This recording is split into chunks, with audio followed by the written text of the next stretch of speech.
Melissa, you mind to do the roll call? I'd like to call the meeting to order. Mr. Caldwell? Here. Mr. Fogel? Here. Mr. Bishop? Here. Mr. Kirkland? Here. Mr. Elder? We'd like to take a moment of silence for Mr. Frank Donahue, Mr. and Mrs. Jean Mudd, and Mr. Donnie Lee.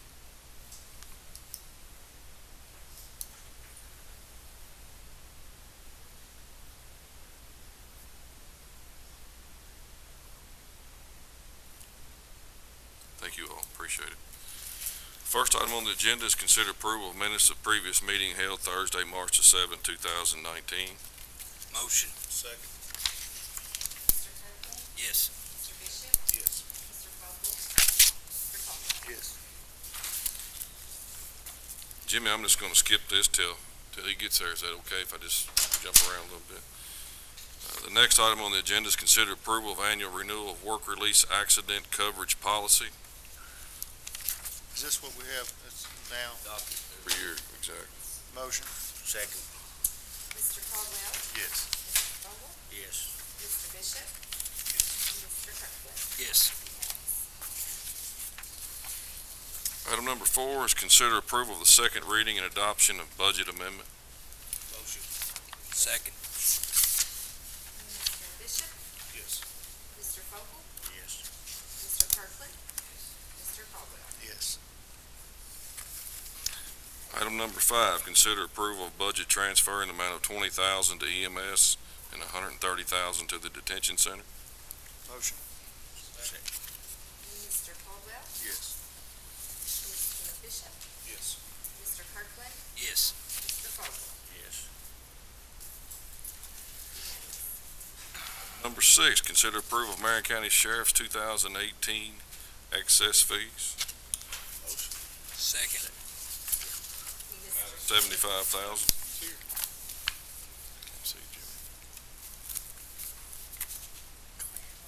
Mr. Bishop? Yes. Mr. Kirkland? Yes.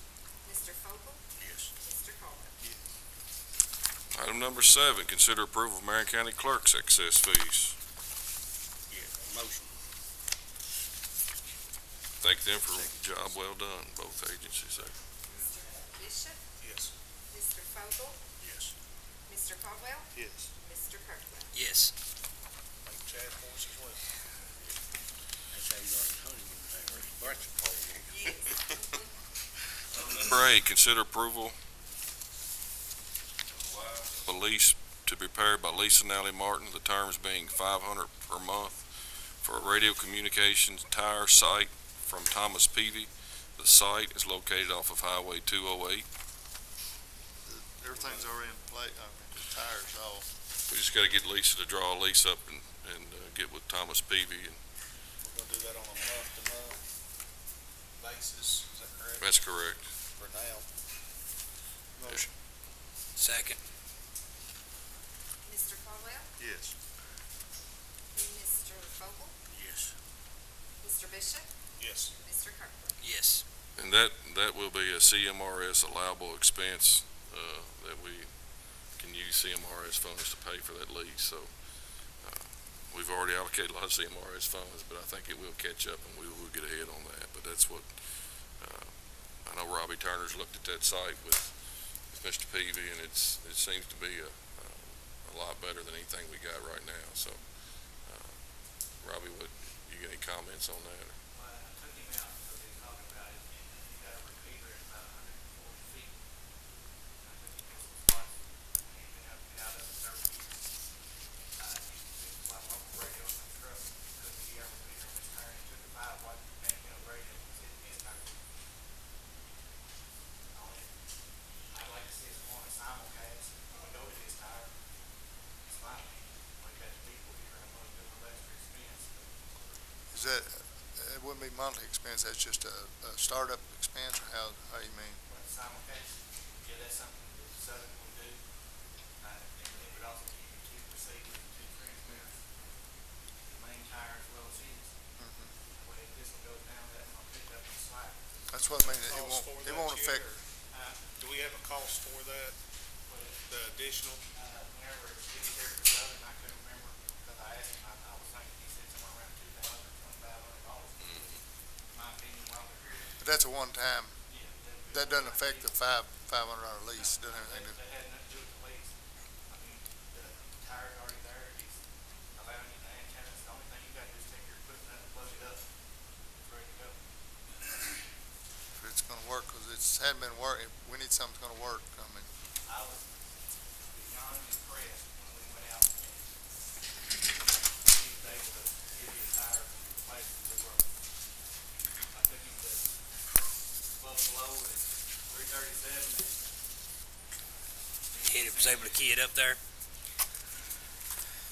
You need to talk to Southern in on this other, well, I mean, that'd be Or- something that's coordinated to do.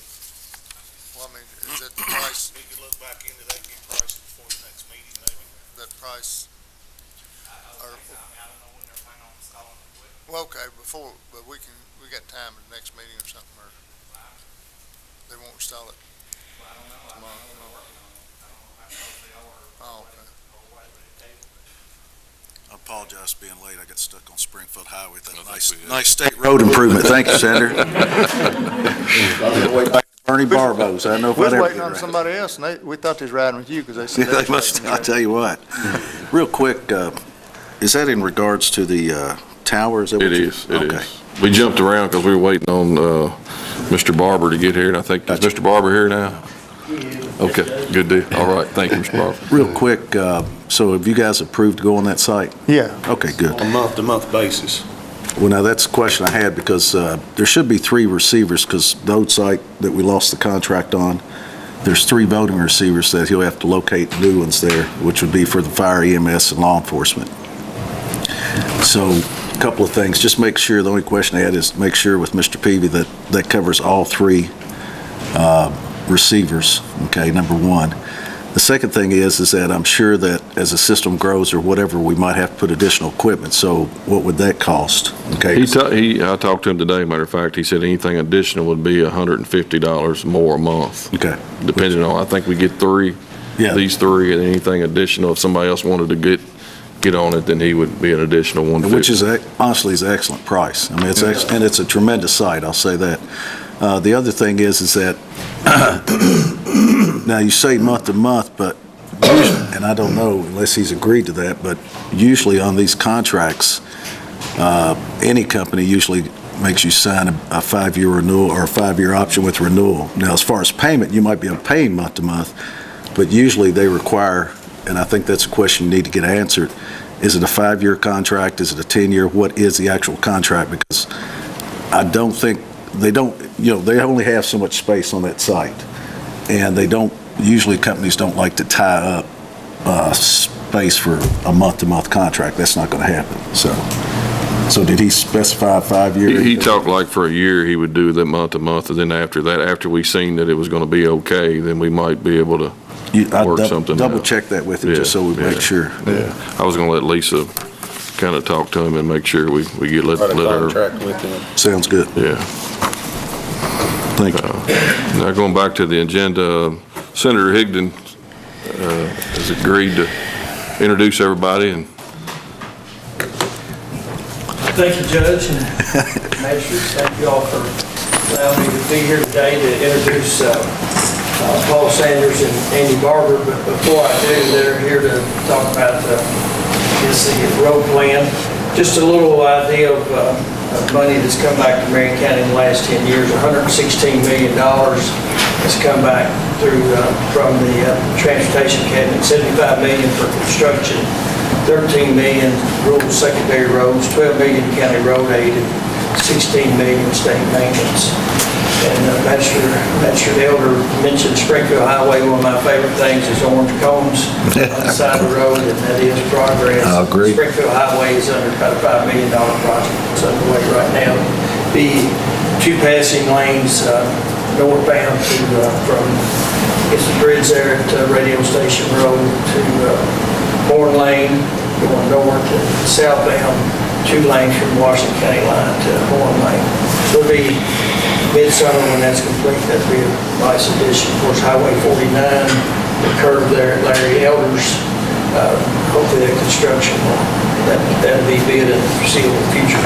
Of course, we all know that we're not generating the revenue that we once generated. We lost 6.5 cents on our gas tax a few years ago, which is about $200 million a year.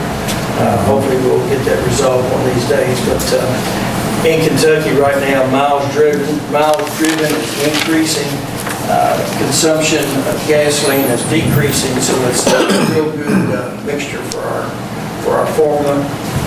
It is antiquated and needs to be redone, and we'll get to that eventually.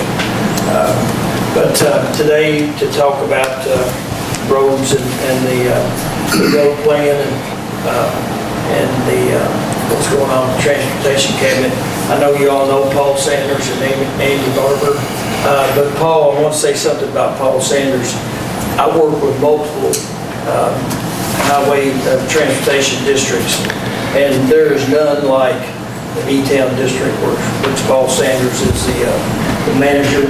He took over, he had big shoes to fill when he took over Patty Dunaway's job, but he's done a commendable job. He's great to work with, and if y'all haven't worked with him, just take note. So I'm going to turn. Real quick question, I don't know if it'd be for you or for him. On that gas tax, is there something in the works on these electric cars to put something in place to where they don't pay any gas tax? I'd like to refer to the gas tax as a user fee. Right. It's kind of like paying Yeah. a toll. You pay a toll when you fill your car up, you're paying a toll to drive on Right. country roads. But the proposal that you saw in the General Assembly this year was a $100 fee each year for a totally electric car. Okay. And vehicles that get more than 50 miles per gallon, a hybrid, I think it was like $40 additional fee per year for them. That's just a proposal. Again, the way we're collecting and maintaining and funding our transportation in Kentucky, or the money to get pay for our transportation needs, is antiquated. And everything you hear, the talk is all about electric cars, self-driven cars. One of these days we get behind the wheel and just tell it where to take us, and we won't have to worry about stopping to fill up. We'll already be charged up, ready to go. So we need to prepare for that. But That's all. I knew it was in the. there is the part of the formula, when we redo the gas formula, it will include Something. an additional fee when you renew your license every year, or your plates for electric car. And that's probably going to be based on an average vehicle driving 12,000 miles a year, average consumption of gas about 30 miles per gallon, and also the gas tax being about 32 cents a gallon. And that would generate about $100 a year. So that's what the fee would be for an electric car. We'll just consider it to be an average consumer. Yeah. And That's good. That should hit some of to be winners and losers, but that'd be a good average. Do you ever hear any mention of Amish communities and the horseshoes and how they tear up roads? We do. Hear a lot about Amish community, and hear a lot about bicycles.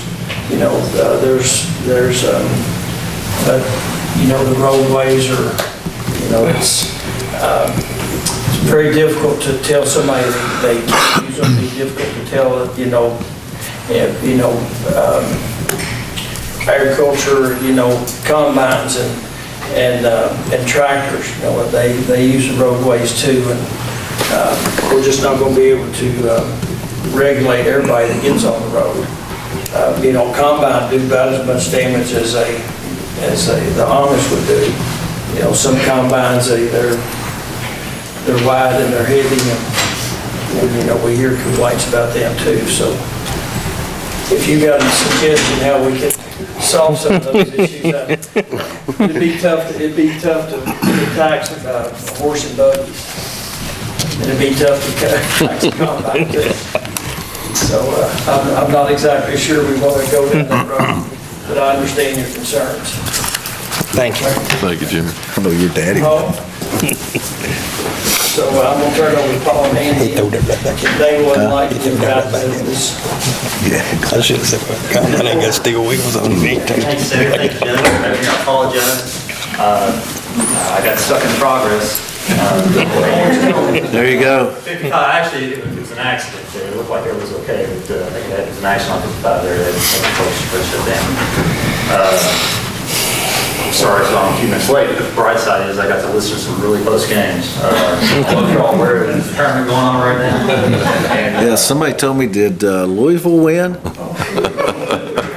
Oh, they got beat? Oh, okay. Oh, okay. Yeah, no, I actually got to watch that part, but Auburn squeaked one out, LSU got through too, so there's some good games going on. And I hope that, I should have said spoiler alert, I don't know if that's taken I really appreciate y'all having us here today. And we're joined with me, we got Paul Sanders, the chief there, and we got Chris Jesse with our public information officer there in 4, and we've got Mark Vano from the Office of Rural Municipal Aid, ready to be the commissioner there. And so one of the initiatives we had here over the last several months is going out to the fiscal court meetings and getting down to my office in Frankfurt and saying along with Secretary Terry Thomas, visiting the counties and hearing first from you guys what's on your mind. And I just here heard the spectrum from electric vehicles. I passed the test on the way here, and if I play my cards right, I'll own one in about 5 years. I'm really excited about those vehicles. They're a lot of fun. But I also anticipate paying my fair share too. So, and then from what we're doing with the non-motorized community out there and the challenges that presents, not just the horseshoes, but the wheels themselves are actually causing runners. That's a concentrated load right there on your asphalt. And also too the friction that's created with your speed disparities. You can come right up on someone real quick, and it's not just in this area alone that we're doing that. We got areas all over the state. And speaking of that, the Transportation Cabinet manages and maintains over 27,000 miles of roadway in the Commonwealth. But there's another 53,000 that's managed by the counties and municipalities. And we're interested in those too. This governor's taking a focused effort on maintenance and preservation, taking care of what we have.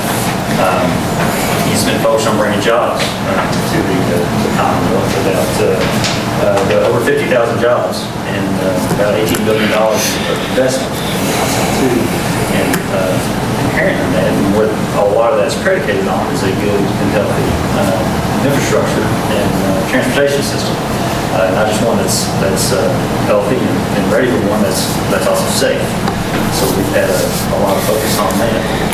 And we've got, Paul can talk a little bit about what Senator Higdon mentioned too, some of the projects we have, and following up on that, like opening up to you guys, are your all's concerns from the transportation system, what's going on here in Marion County. So,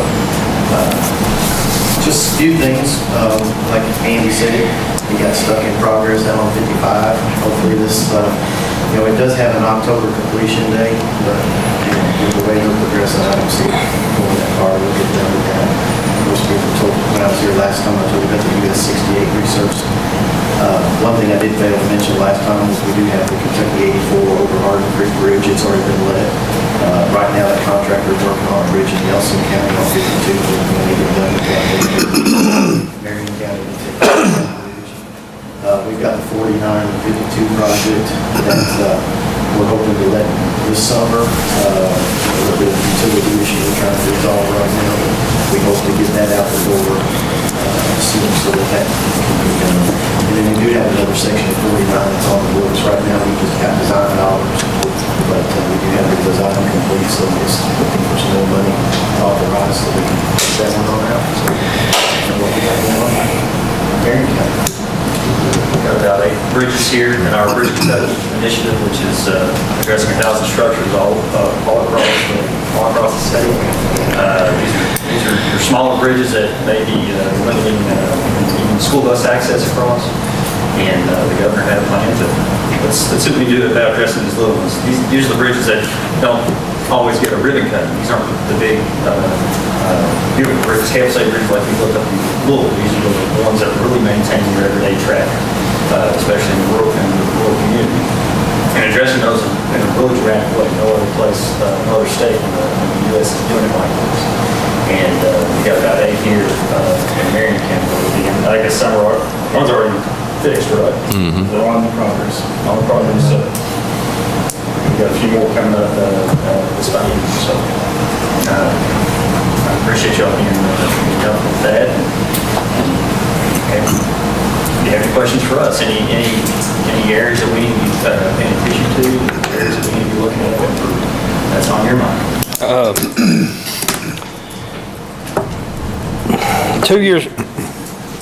2 years ago, I'm out in southeast Marion County, Bradfordsville area, and then they re-blacktop 49 from Bradfordsville up to the Casey County line.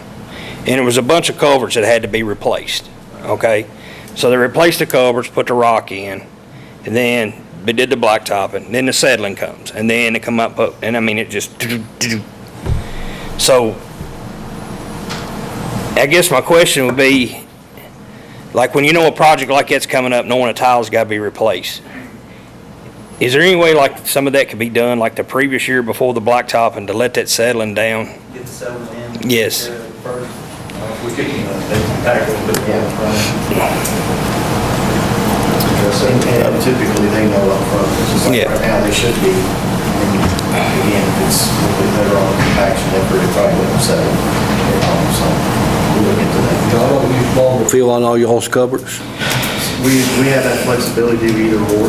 It just, But as a contractor, sometimes we've got to get in on a state road, they make us flowable fill it.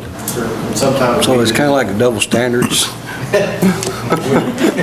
We have specifications, certain cases they call it within its kind of diameter be within the time of the grade, final grade, and we do it too. I know y'all have just done a lot of work on 527 Scotch Ridge with the slides we've had there. And I know FEMA kind of looked at some of that the other day as well. There's already another spot starting to give.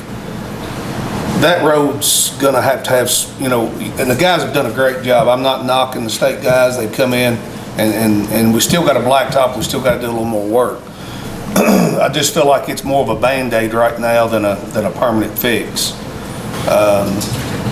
Like I said, there's another spot on that road starting to give. Like 3 spots? There's 3 that they fixed. Okay. There's 3 they fixed, and there's another one already starting to give. Okay. You know, and there's a lot of traffic. There's a lot of agriculture on that road. And also, I think when they put the guardrails back in, on the very first section is a little tighter than what it was before, as far as getting through there. I know it costs a lot of money. I don't know if there's any way we can widen that road. I actually have to go in and cut part of that hillside out. But I think you're going to continue to have issues up through there. And then also Miller Pike, which I think is Highway 11. Is it 426? Is it 426? We've got a large number of loads of rock, concrete trucks where they're building warehouses from Acres Mark, and that road's really starting to fall apart. I don't think it's on anybody's schedule as far as blacktopping and things, and there's, but if you go through there and ride it and look at it, it's already starting to take a toll on it. Which, I mean, that's progress. I mean, I'm glad, you know, we've got the warehouses and things going, but it's getting a lot more traffic than what it used to. It's a highly traveled road anyway. Okay. But that's probably the 2 biggest trouble areas in my district. And that guardrail on that offset you were talking about, you said that for the first spot they did? Pretty sure, yeah, the very first spot's a little tighter than what it was. I've already had a couple people call and complain. Would that be from the Raywick side? From the Raywick side up, yes. Okay. I've had a couple people comment on that actually pull trailers and things through there. Is this part of lower end of Lebanon? Is that part of the 68 blacktop? They're regrooving the road? Cemetery Road to the McDonald's. Yeah. That's part of that. Yeah, they're down there, yeah. We also got a bottleneck out here at the TG Kentucky and the school let out at the same time. That whole area is growing. Independent Staves put on another shift, 2154 intersection there. And as you know, Yeah, we- in the shift program, Yeah. we sponsor it, and then it'll come score high, and then get established for the Yeah. project, and then get some funding established too.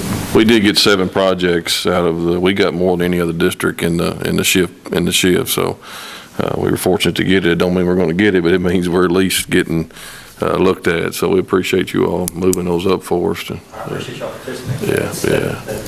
That local partnership, that local involvement is really important. Yeah. We are growing here, and you can tell. I mean, is there going to be any discretionary funds that you're aware of to apply for? We've got those too, so if there's opportunities there, if there's needs, reach out to Rural Municipal Aid or reach out to Paul here, and we'll see if we can get something for you. I know you had some bad luck in the spring with your river cleanup projects.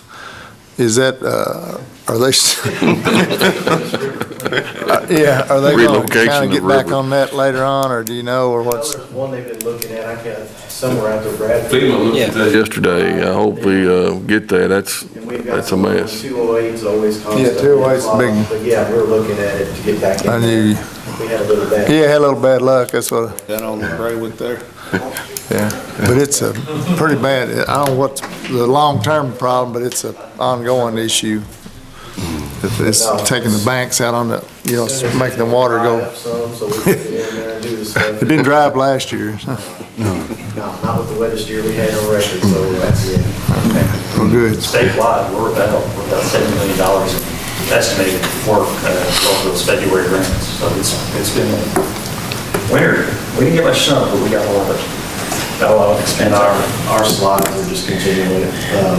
We came around and looked at various ones in different counties, and then we're continually finding counties that have slides in them, so I'd say we're not done by any means.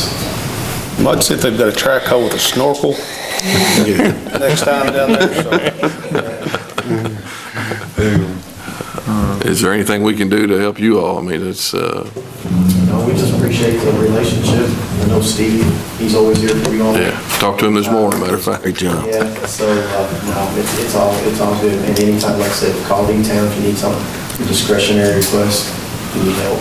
Okay. We did apply for some last year, and I think we'll just resubmit it again, Yeah, just keep on submitting. And again, these meetings that I get to attend, and I see the relationship between the county and the state and the district, that really encouraged me because I want you all to know we're partners in this. And if you're in need, reach out to us and we'll see what we can do, and vice versa. And we've seen opportunities where districts are reaching out to counties to assist with some other stuff. So that's a strong relationship there is very important, so we appreciate y'all. Appreciate you, and I think we all agree that our local department, Steve, Mr. Thompson, those guys do a tremendous job, and we appreciate all they do, so. Yeah. I got a question for you, Mr. Barber. Now, you were involved on that Milton Bridge slide, is that correct? Milton Madison, yes. Yeah, is that still the longest slide ever? If you're asking me, yeah. Oh, okay. Well, I'm not gonna count it, but, let's see, when we did that in 2012, whenever Yeah, that was. 12. We dubbed it we deemed it the longest slide in North America. Gotcha. I think that is still the case. Well, I'll tell you Bridge what. is still there. Yeah, I know, but if you haven't seen it, you ought to go on YouTube and watch it. I mean, it's amazing what you guys accomplished there, It's so. a big project. That was a bridge that was going to be closed for a crossing, was going to be closed for about a year. The winning bidder came in and we had to close 10 days. And That's amazing. they built the bridge offline, maintained traffic the whole time. What's so important about that is that community on the Kentucky side in Kentucky, they use the hospital in Indiana there, Yeah. Madison. Right. My aunt, I've got family down there, that's how I knew about it, so yeah. my aunt, because of the way the design was able to use the executive in the hospital. Save her life. So that was, it was a good. It was. Yes, sir. I was impressed. Thank you. Thank you all for coming, appreciate it. Thank you. Thanks, sir. Dave.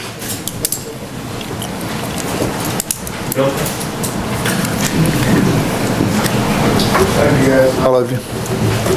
Bring back money. Don't go home on Springfield Highway, go the other way. Yeah, you go around, that's right. 49, I mean, you look at. Yeah, you go 49.